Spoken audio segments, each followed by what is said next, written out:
आदरणीय समभाग गुंतवणूकदारांनो, नमस्कार. ठाणे महाराष्ट्र येथून मी सत्यजित अभयकुमार शाह.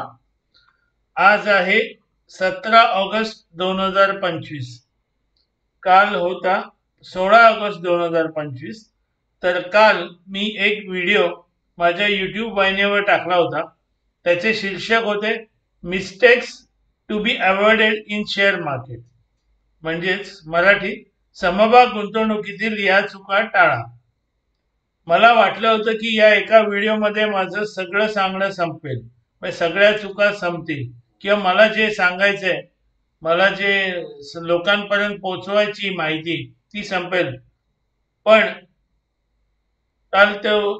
कालचा व्हिडिओ अंदाजे 18 मिनिटं चालला, त्याच्यामुळे मला थांबावा लागला. त्याच्यानंतर मला अजून अजून काही चुका माझ्या लक्षात आलेल्या आहेत. त्याच्यामुळे मी आज हा भाग 2, म्हणजे कालचा भाग 1 समजा आणि आज एक भाग 2 करण्याची गरज भासली.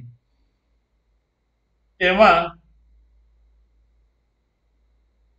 माझ्या 5-6 वर्षापासून सुरू असलेल्या अथक म्हणजे अक्षरशः एकही दिवस 5-6 वर्षातील मी स्टेटस नाही टाकला असं झालेलं नाहीये. इक्विटी लिटरसी मिशन, म्हणजे ज्याला मी ELM म्हणतो, अथवा समभाग गुंतवणूक साक्षरता मोहिमेअंतर्गत आजचा भाग 2 मी या व्हिडिओद्वारे आपल्या पुढे सादर करीत आहे. समभाग गुंतवणुकीतील टाळणाऱ्या चुका भाग 2 थोडक्यात सांगणार आहे. आजकाल करोनामध्ये आलेल्या दोन्ही लॉकडाऊन मुळे ऑनलाईन कोर्सेस, म्हणजे विविध ऑनलाईन कोर्सेस, म्हणजे म्हणजे त्याला नावं काही देतात. झटपट श्रीमंत व्हा, 15 मिनिटात 4 पट कमवा, 2 पट कमवा, हे करा, ते करा, ते करा, ते करा, याला भुलून अनेक जण पैसा अक्षरशः वाया घालवत आहेत.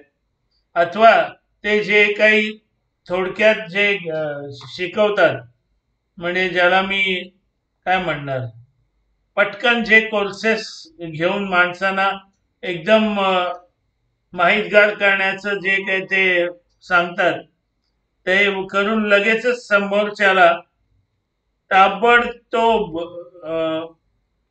राकेश भाई झुंझुनवाला, वॉरन बफे, प्रदीप केडिया असेच प्रत्येक जण समजायला लागत आहेत. आणि काही समभाग गुंतवणुकीतील पूर्व अनुभव, म्हणजे आधीचा काही एक्सपिरियन्स, ज्याला प्री एक्सपिरियन्स नसताना सुद्धा स्वतःच निर्णय घेतात, हा चांगला, तो वाईट, हे ते वगैरे, आणि तोटा करून घेतात. हे लक्षात ठेवा, फक्त मुद्दे आहेत. म्हणजे ह्या चुका टाळा हे माझ्या अनुभवातून मी सांगतो. अनेक व्यक्ती युट्यूब, इंस्टाग्राम, टेलिग्राम वर टेक्निकल अनालिसिस बघतात, 3-4 कॅन्डल पॅटर्न्स लक्षात ठेवतात, पाठ करतात, तेच कॅन्डल प्रत्येक गोष्टीत वापरतात, आणि नेहमीप्रमाणे अनुभव नसल्याने जोरात तोंडावर आपटतात. आणि मग काय, परत येणे माझ्या मागल्या 5%, 6% सगळा पैसा काढून घेतात आणि त्याच्यात टाकतात. त्याच्यानंतर अनेक घाण सवय असते, म्हणजे स्टॉक एक्सचेंजवर लिस्ट झालेले प्रत्येक समभाग घ्यायचे. काही जणांकडे 100, काही जणांकडे 150, काही जणांकडे 200, 250 एवढ्या कंपनीचे समभाग आहेत. आणि किती आहेत विचारलं तर 1, 2. हे म्हणजे अगदी चुकीची ही पद्धत आहे समभाग गुंतवणूकदाराची. म्हणजे ह्याला एक मराठीत हे पण आहे, एक ना धड भाराभर चिंध्या. तुम्हाला दीर्घकालीन गुंतवणूक करायची, त्याच्यानंतर तुम्हाला कंपाऊंडिंग इफेक्टचा फायदा करून घ्यायचा आहे, तर असं 1 आणि 2 समभाग कुठल्याही कंपनीचे घेऊन फायदा होत नाही. त्याच्यामुळे गुंतवणूकदार मित्रांनो, जरा थोडस कुठेतरी वाचा, समजून घ्या आणि असल्या चुका टाळा. त्याच्यानंतर ज्या कंपन्यांचे समभाग पूर्वी चांगले चालले होते, ज्या कंपन्यांनी पूर्वी चांगला परतावा दिला, अशा कंपन्यांचे ते समभाग विकत घेतात यावेळेला. पण त्या कंपनीचा मग परफॉर्मन्स बघत नाही, गेल्या काही काळात कसा झालेला, आता कसा चाललाय. थोडक्यात काय, हे प्रत्येक क्वार्टरला बघत नाहीत ते समभागाचे काय काय हालचाल चालली आहे. आणि मग वेड्या आशेने ते ठेवतात, कारण पूर्वी चाललेला. आणि मग त्याचप्रमाणे लॉस बुकिंग करत नाहीत. लॉस बुकिंग बद्दल अनेकदा सांगितलंय. अजून काही चुका काय करतात, अरे आता माझं वय काय 40 झालंय, आता मी काय समभागात गुंतवणूक कशी करणार, किंवा करून काय फायदा, असे म्हणून मग समभाग गुंतवणूक करत नाहीत. आणि चांगला म्हणजे पैसा असतो त्यांच्याकडे गुंतवणूक करणारा, पण तो कशात टाकतात, मग नेहमीचे ते ज्याला मी म्हणतो peace mill returns giving investment instruments मध्ये गुंतवणूक करतात. आणि मग काय, नेहमी येणे माझ्या मागल्या 6.5% ते 10 ते 12% समाधान मानावं लागतं. आणि महागाई वाढली की कायम रणगाणं चालू असतं. पण खर्च वाढलाय, उत्पन्न कमी, म्हणजे ती एक ज्याला विशियस सायकल म्हणतात. वयाचा आणि काय संबंध आहे, वॉरन बफे अजूनही गुंतवणूक करतात. वॉरन बफेनी पण वयाच्या माझ्या मते 10वा 11 का 12व्या का 14व्या वर्षी गुंतवणूक सुरू केली, आणि आता त्यांचं वय 80च्या पुढे आहे. ते अजूनही गुंतवणूक करतात. आणि आपल्या लोकांना कोणी सांगितलं 40 वय झालं, 45 झालं, आता मी गुंतवणूक करू शकत नाही, कोणी सांगितलं. आजकाल आपलं वय 80 85 वगैरे झालंय, आणि म्हातारपणी पैसा लागत नाही का? जरूर लागतो. आपल्याकडे काय शासन नाही करत सगळं, जसं युरोपमध्ये अथवा अमेरिकेत वगैरे करतात. त्याला त्याला काहीतरी नाव आहे, आपल्याकडे तसं नाहीये. एक साधं बायपास करायची तर मला माझ्या डॉक्टरांना मी विचारलं, त्यांनी सांगितलं, हो ते गेले दिवस आता 8 ते 10 लाख रुपये लागतात. कुठून आणणार? कोणत्याही वयात गुंतवणूक करा, 20व्या वर्षी करा, 21व्या वर्षी, 22व्या, कुठल्याही. माझं वय 62 आहे, मी अजूनही गुंतवणूक करतोय, रिशफलिंग करतोय, लॉस बुकिंग करतोय, सगळे इन्व्हेस्टमेंट म्हणजे समभाग गुंतवणुकीची सगळी मी काय म्हणतात त्याला, सगळं करतो, जे महत्वाच्या गोष्टी असतात ते. कारण मला पैसा पाहिजे, मला कोणी फुकट देणार नाहीये. मी ना आमदार ना खासदार, ना मला काही पेन्शन मिळणार आहे, तसं काही नाही हो. मी एक साधा माणूस आहे, मलाही पैसे लागतात, आणि मलाही माझं जीवन चांगल्या प्रकारे जावं असं वाटतं. आयुष्यभर मेहनतच केली, पुढे पण चांगल्या प्रकाराने जावं, हातात पैसा खेळावा हे वाटतं. असलं काही फालतू गाणं देऊ नका, मी आता 40चं झालो, 45चं झालो. चुकीचं आहे, सगळं चुकीचं आहे. तुम्हाला आनंद वाटत असेल असलं काही कारण देण्यात, पण हे अतिशय चुकीचं आहे. त्याच्यानंतर त्याच्यानंतर मी इथे मुद्दे लिहून घेतलेत. अनेक जण रोजच, अरे माझं काय चहा पाणी निघालं तर बास झालं, एवढंच मला पाहिजे, म्हणजे भरपूर पैसा होतो. काय करतात, ट्रेडिंग, डे ट्रेडिंग, BTST वगैरे वगैरे करतात, आणि 200-400 रुपये मिळाले खुश. 3 4 5 6 दिवस असं मिळतात. त्याच्यानंतर जबरदस्त मार खातात, नुकसान. परत असं 3 4 महिने करतात, 6 8 महिन्यात रामराम ठोकतात समभाग गुंतवणूक म्हणे शेअर मार्केटला. कारण हे झटपट पैसा कमवण्याच्या, झटपट पैसा, ताबडतोब पैसा, ताबडतोब परतावा कमवण्याच्या नादात त्या विचित्र चक्रव्यूहात अडकतात. आणि मग परत 5 6 टक्क्यावर, ना त्यांना चहा पाणी मिळत, ना टोस्ट ब्रेड पाव काहीच नाही मिळत. हे सगळ्या चुका आहेत, समजून घ्या. त्याच्यानंतर आमचे पणजोबा, खापर पणजोबा, आजोबा, माझे सासरे, त्यांचे वडील, माझे काका, माझे मामा, हे सगळेच पोस्टर टाकत होते. त्याच्यामुळे मी पण पोस्टर टाकणार, मी पण एफडी मध्ये टाकणार. हे असं काहीतरी वेगळं. जग केवढं बदलतंय आणि हे अजून तिथेच आहेत. पोस्टातून बाहेरच नाही आलेत, एफडीतून बाहेर नाही आलेत. आणि गंमत म्हणजे आजोबा खापर पंजोबा पंजोबा तेव्हा एफडीवर 12% व्याज मिळायचं. आजकाल ते 6, 6.5, 8% मिळते. म्हणजे चुकीची गुंतवणूक का करता? आणि मग रडायचं नाही. महागाई वाढते, महागाई ही वाढणारच. शेतकऱ्यांना दर वाढवून दिलाच पाहिजे. तुमचं वय नाही वाढत, तुम्ही जेव्हा नोकरी करता तेव्हा पगार नाही वाढत मागत, तशी महागाई ही वाढणारच, लक्षात ठेवा. आणि पैसा जास्त मिळणं म्हणजे शेतीच्या मालाला जास्त दर मिळणे हा शेतकऱ्यांचा हक्क आहे. तो अक्षरशः जन्मसिद्ध हक्क आहे, हे लक्षात ठेवा. तुम्ही तुमची काय म्हणतात, उत्पन्न वाढवायचा प्रयत्न करा ना. आणि उत्पन्न कशाने वाढणार? योग्य ठिकाणी पैसा गुंतवा.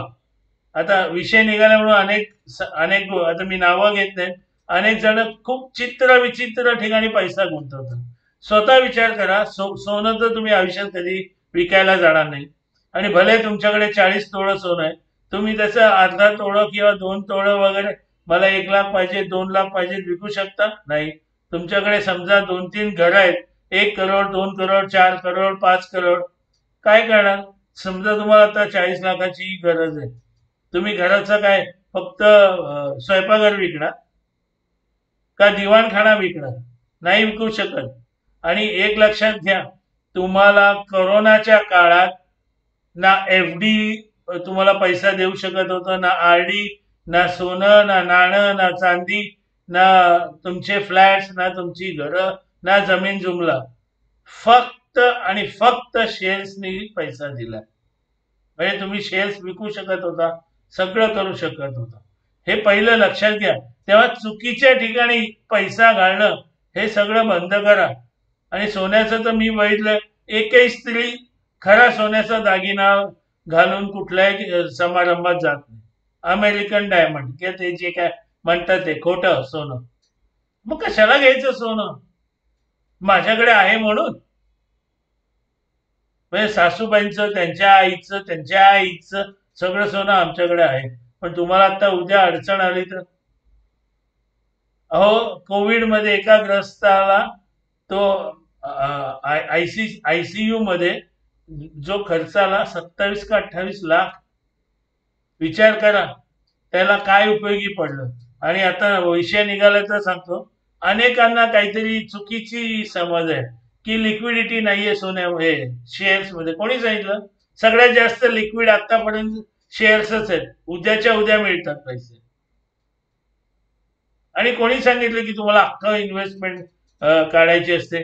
मी तर मागे मला एकदा गरज पडलेली, तर मी माझे काहीतरी 30 का 40 कंपन्यांचे समभाग 1 किंवा 2 असे विकले आणि माझ्याकडे 1.5 लाख रुपये जमा झाले. मी काय माझा अख्खा पोर्टफोलिओ विकला नाही. आणि मार्केट किती खाली असलं तरी तुमच्याकडे जर चांगले समभाग असतील ना, तर ते पटकन कोसळत नाही 90% 100% असे. सगळं हे तुमच्या हातात असतं. कोणाचं तरी ऐकून नका काही चुकीचं करू. त्याच्यानंतर तुम्ही कधीतरी कुठला समभाग घ्यायचाय, त्या समभागाचा अभ्यास केलाय, त्या आस्थापनेचा अभ्यास केलाय, त्यांच्या उत्पादनाचा अभ्यास केलाय, त्यांच्या प्रतिस्पर्धीचा काही अभ्यास केला नाही, मग चुकीचेच निर्णय घेणार. त्याच्यानंतर तो करतो, तो हे करतो, तो त्याच्या टाकतो, तो ह्याच्या टाकतो, ती त्याच्या टाकते, ते त्याच्या टाकतात, म्हणून मी टाकतो. आणि मी टाकल्यावर काय, मी खाली जातो. असलं काय काही सगळं विचित्र काही करू नका. नंतर ध्येय न ठेवता गुंतवणूक करू नका. मुलांच्या लग्नासाठी किती लागतील, मुलीच्या लग्नासाठी, त्यांचं शिक्षण, तुमचं म्हातारपण, या सगळ्यांसाठी सगळी तजवीज करून ठेवा. आणि लक्षात ठेवा, एक गोष्ट मी सांगतो, highest ROI return on investment जिथे मिळेल अशा ठिकाणीच गुंतवणूक करा. आणि ते कुठे मिळतं हे सगळ्यांना माहिती आहे. आणि शेअर मार्केटमध्ये खाली पण येतं मार्केट, आणि खाली आल्यावर म्युच्युअल फंड पण खाली जातात हे कोणालाच माहित नाही. फक्त शेअर मार्केटला नावं ठेवायची. फक्त खालीवर काय जात नाही, FD. तुम्ही 6% खुश असाल तर तुम्ही खुश राहा. मी आत्ताच मागच्या व्हिडिओमध्ये एक उदाहरण दिलं, मला 8 महिन्यात 181% नफा झाला आत्ताच्या. म्हणजे मार्केट खाली आहे तरी याचा अर्थ चांगले प्रत्येक वेळेला चांगले शेअर्स असतातच, तर चांगल्यामध्ये घ्या ना. तुम्ही आंबे खाताना सडलेला आंबा घेता का कधी? मग इथे का सडलेला, अक्षरशः मी त्याला सडलेला शेअर म्हणतो. आणि आपले केडीया साहेबांनी बरोबर सांगितले, ते म्हणजे 4 प्रकारचे शेअर्स असतात. कुठले? Small cap, mid cap, large cap आणि चौथा भंगार कॅप. तुम्ही भंगार कॅपच्या मागे धावता वेड्यासारखं आणि मग फसता. त्याच्यानंतर कधीही समभागाचा भाव खाली झाला की घाबरून जाऊन विकू नका. तुम्ही कधीतरी व्यावसायिक वृत्तपत्र वाचले, उदाहरणार्थ इकॉनॉमिक टाइम्स, याचं फायनान्शियल एक्सप्रेस, अथवा मठामध्ये एक सदर येतं, लोकसत्तेच्या समोर येतं, कधीतरी वाचले? नाही वाचले. त्याच्यानंतर मला काही वेळापूर्वी एका व्यक्तीचा फोन आलेला, त्याचे 66,000 गेलेत. का म्हटलं का? नाही, माझ्या मित्राने सांगितलं मला ऑप्शन फ्युचर मध्ये टाक. मी टाकले आणि मी गेलो कामातून. काय का दुसऱ्यांच्या खांद्यावर का बंदूक ठेवता? अनेक जण लॉंग टर्मच्या नावाखाली समभाग घेतात आणि वर्षानुवर्षे त्या भागाकडे लक्ष देत नाही. तोपर्यंत त्या समभागाची ती सगळी जी जादू असते ती निघून गेलेली असते. कारण त्यांचा प्रॉडक्ट ऑब्सोलेट झालेला असतो किंवा असे अनेक कारणे. तर नियमितपणे लक्ष ठेवत जा. प्रत्येक क्वार्टरला रिझल्ट येतात, ते रिझल्ट वाचा ना. माझ्या अनुभवावरून सांगतो की समभागात गुंतवणूक करताना 90 ते 95% फंडामेंटल अनालिसिस महत्वाची असते आणि उरलेली टेक्निकल अनालिसिस. तर लोक उलट करतात, काही करून टेक्निकल टेक्निकल टेक्निकल असे. आता मी किती तुम्हाला सांगू की अनेकदा टेक्निकल अनालिसिस पण चुकीची दिशा दाखवते. नका करू असल्या चुका. त्याच्यानंतर अगदी महत्वाचं, तुमच्या मुला मुलींना अगदी छोट्या वयापासून म्हणजे 7वी 8वी पासून समभाग गुंतवणूक काय हे शिकवा. खरं तर आपल्या शिक्षण मंत्र्यांनी हे शाळेत कंपल्सरी केलं पाहिजे. तुमच्या वैवाहिक भागीदाराला, याचा अर्थ नवऱ्याने बायकोला अथवा बायकोनी नवऱ्याला शिकवा समभाग गुंतवणूक. त्याच्यानंतर हे काहीतरी लोकांचं ऐकतात, समभाग गुंतवणूक सट्टा आहे. कोणी सांगितलं? कोणी सांगितलं? तर तुम्ही चुका केल्यावर ते सट्टाच वाटणार ना. तुम्ही अनियमित दारू पिली, तुम्ही अनियमित गुटखा खाल्ला, तुम्हाला कॅन्सर होणार, तुमचं लिव्हर खराब होणार. म्हणजे असे अनेक मुद्दे आहेत. आता एक शेवटची नम्र विनंती आहे, माझे जे व्हिडिओज आहेत त्याला लाईक करा, शेअर करा, कॉमेंट करा आणि लोकांना, तुमच्या मित्र मैत्रिणी, आप्तेष्ट असे सगळे सगळे सगळे त्यांना माझ्या YouTube वाहिनीला सबस्क्राईब करायला विनंती करा. अथवा तुम्ही त्यांचे मोबाईल घेऊन तुम्ही जाऊन त्याला सबस्क्राईब करा आणि बेल आयकॉन प्रेस करा. तर आता हा मी 2 दिवस तुम्हाला पुढच्या अडीअडचणीवरून स्वातंत्र्य मिळावं याच्यासाठी हे 2 भाग केले. तर मी नेहमी जय हो म्हणतो, जय हो तर म्हणतोच, पण आपल्या देशाला नमन करतो, प्रणाम करतो आणि जय हिंद सुद्धा म्हणतो. तेव्हा भारतीय नागरिकांना उठा आणि योग्य ठिकाणी गुंतवणूक करा. नमस्कार. पुन्हा आपण भेटूया अशाच एखाद्या व्हिडिओ मध्ये. धन्यवाद.